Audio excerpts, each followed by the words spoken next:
फिर से आपका स्वागत है प्रेरितों के काम के पुस्तक के अध्ययन में। और इस वीडियो में हम प्रेरितों की पुस्तक उसके 18वें अध्याय का अध्ययन करने जा रहे हैं।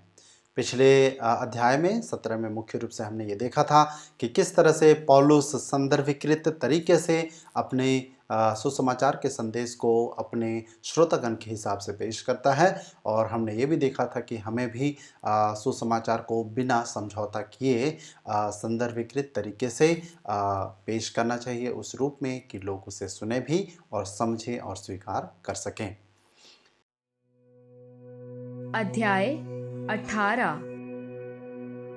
इसके बाद पौलुस अथेने को छोड़कर कुरिन्थियुस में आया और वहाँ अक्विला नाम एक यहूदी मिला, जिसका जन्म पुन्तुस का था और अपनी पत्नी प्रिस्किल्ला समेत इतालिया से नया आया था, क्योंकि क्लौदियुस ने सब यहूदियों को रोम से निकल जाने की आज्ञा दी थी। सो वह उनके यहाँ गया और उसका और उनका एक ही उद्यम था, इसलिए वह उनके साथ रहा और वे काम करने लगे और उनका उद्यम तंबू बनने का था।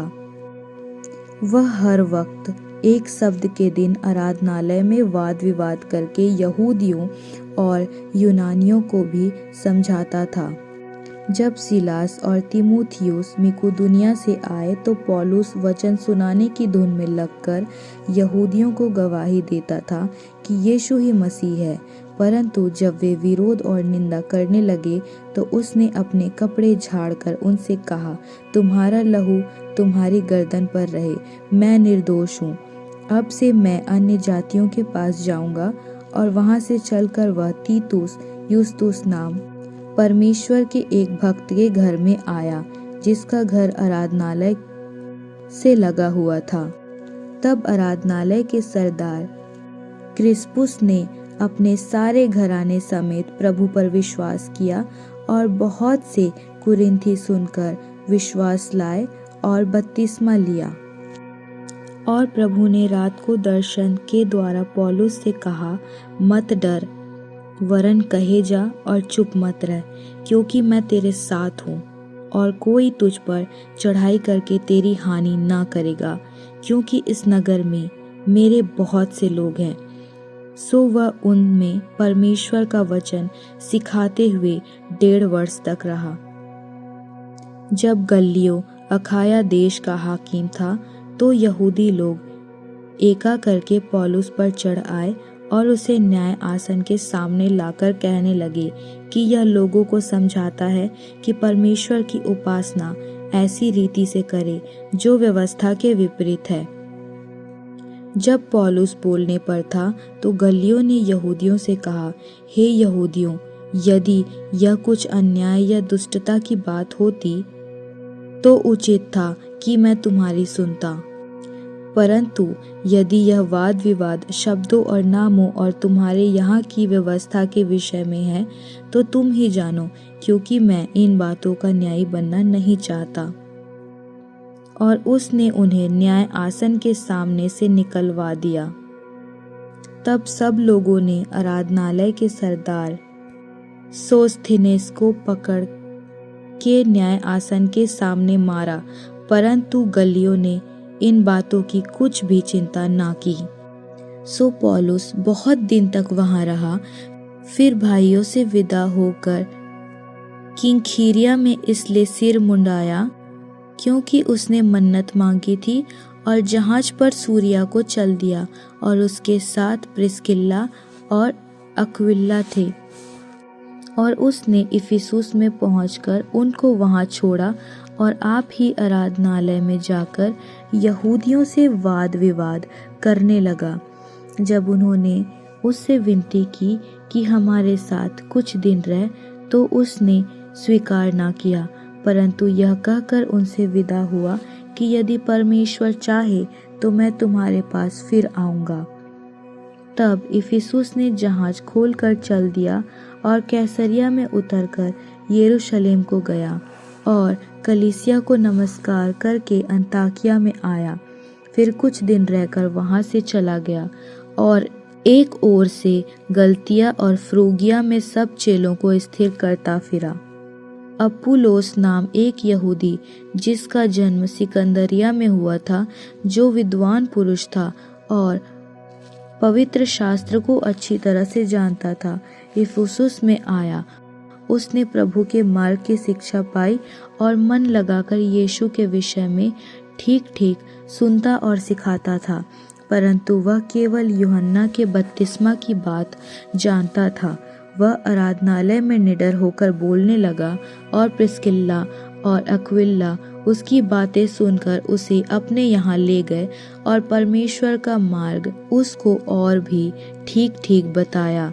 और जब उसने निश्चय किया कि पार उतरकर अखाया को जाएं, तो भाइयों ने उसे ढाढ़स देकर चेलों को लिखा कि वे उससे अच्छी तरह मिले, और उसने पहुंचकर वहां उन लोगों की बड़ी सहायता की जिन्होंने अनुग्रह के कारण विश्वास किया था, क्योंकि वह पवित्र शास्त्र से प्रमाण दे देकर कि यीशु ही मसीह है, बड़ी प्रबलता से यहूदियों को सबके सामने निरुत्तर करता रहा।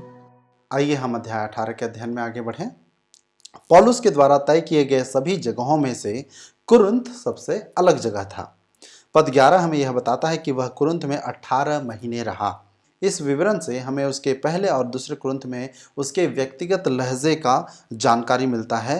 अधिकतर विश्वासियों की तुलना में कुरिन्थ वाले उसे बेहतर जानते थे, और यह व्यक्तिगत रूप से बोलना या संवादित करना, इस बात को हम कुरिन्थ के पत्रियों को पढ़ने के दौरान भी मालूम कर सकते हैं।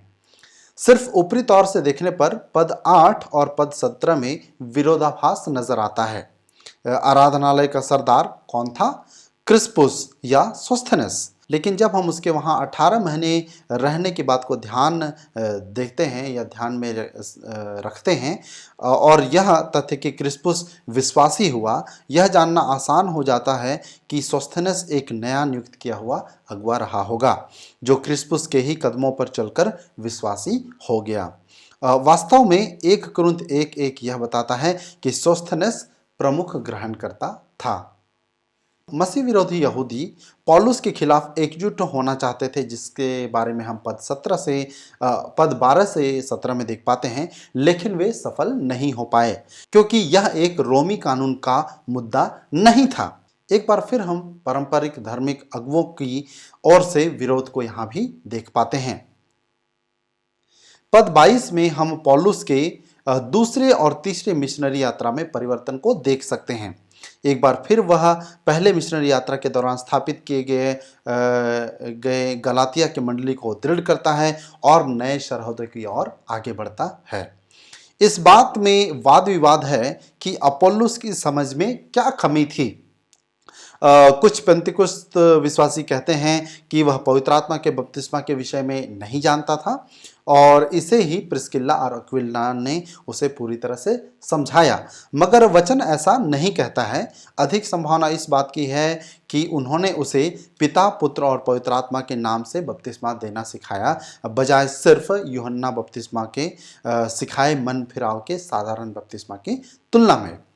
वह तो पहले से ही मसीही था, इस बात की जानकारी हम पद 25 और 28 में भी देखते हैं। और हम यह भी जानते हैं कि पवित्र आत्मा सभी मसीही विश्वासियों के पास है। तो अध्याय 18 में हम मुख्य रूप से पौलुस के कुरिन्थ में लंबे समय तक ठहर कर वहाँ पर किए जाने वाले सेवकाई के बारे में पढ़ते हैं। आइए हम आगे बढ़कर इस अध्याय के भी निर्देशात्मक प्रश्नों को ध्यान दें। पहला प्रश्न कि इस अध्याय में हम सुसमाचार को एक संदर्भ से दूसरे संदर्भ में जाते हुए कैसे देखते हैं। पद 7 में हम पौलुस के रणनीति में एक महत्वपूर्ण परिवर्तन को देखते हैं। वह यहूदियों पर कम और गैर यहूदियों पर अधिक ध्यान लगाता था। हालांकि पद 18 यह दर्शाता है कि उसने एक यहूदी मन्नत माना जो नाजीर के मन्नत के साथ जान पड़ता है, जो यह अंदेशा देता है कि वह अभी भी यहूदियों को जीतने का प्रयास कर रहा था। दूसरा प्रश्न कि इस अध्याय में हम पवित्र आत्मा की अगुवाई को और सक्रियता को कैसे देख पाते हैं। पद 9 और 10 में पौलुस को दर्शन प्राप्त होता है कि उसे कुरिन्थ में कितने समय तक रहना है और काम करना था। हम यह जान पाते हैं कि पवित्र आत्मा हमारी अगुवाई करता है और हमें अपने समय और इच्छा जानने में हमारी मदद भी करता है। तो हम पौलुस के जीवन में कुरिन्थ में रहने कितने समय तक उसे रहना है, इस बारे में पवित्र आत्मा की अगुवाई के बारे में हम पढ़ पाते हैं, जान पाते हैं। आइए हम आगे बढ़कर इस अध्याय के कालातीत सत्य को जानें। कार्य करना वचन विरोधी नहीं है।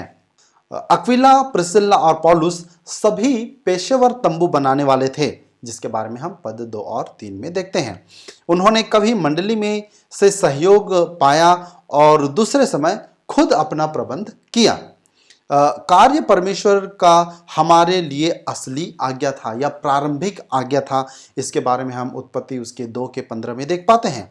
काम कम आत्मिक या पापमयी नहीं है, लेकिन दरअसल इसका विपरीत इससे बदतर है, जिसके बारे में हम पहला तीमुथियुस उसके 5 के 18 में देख पाते हैं। कहने का तात्पर्य क्या है कि कई बार हम देखते हैं कि इस प्रकार से अटकलें लगाई जाती हैं कि यदि आप सेवा में हैं, आप यदि पूर्णकालिक सेवकाई में हैं, तो आपको किसी दूसरे प्रकार के व्यवसाय या काम में शामिल नहीं होना चाहिए। जबकि हम इस प्रेरित के पुस्तक इसके 18 अध्याय में ये देख पाते हैं कि पौलुस, अक्विला, प्रिस्किल्ला, ये जो महत्वपूर्ण कलीसिया संस्थापक थे, ये दरअसल में सभी ही अपने हाथों से काम करके अपने लिए आर्थिक प्रबंधन करते थे। तो इस विषय में हम अधिक बातचीत और जानकारी अन्य विषयों में भी देते हैं। खास करके आर्थिक तंदुरुस्ती में इसका हमने काफ़ी विस्तार से जिक्र भी किया है कि आपको पवित्र आत्मा किस तरह से अगुवाई प्रदान करता है कि आप अपने और अपने परिवार के लिए आर्थिक प्रबंधन करें। इस पर ज़्यादा जोर देने की ज़रूरत है, बजाय कि एक निर्धारित पद्धति को आप अपनाएं कि यदि आप सेवकाई में आते हैं तो आप किसी भी प्रकार के कार्य में शामिल ना हो सकता है कि एक निश्चित समय आपको काम करके अपने और अपने परिवार के लिए आर्थिक प्रबंधन करना पड़े, अन्य समय में वह मंडली के द्वारा या अन्य लोगों के द्वारा आपके लिए आर्थिक प्रबंधन करता है।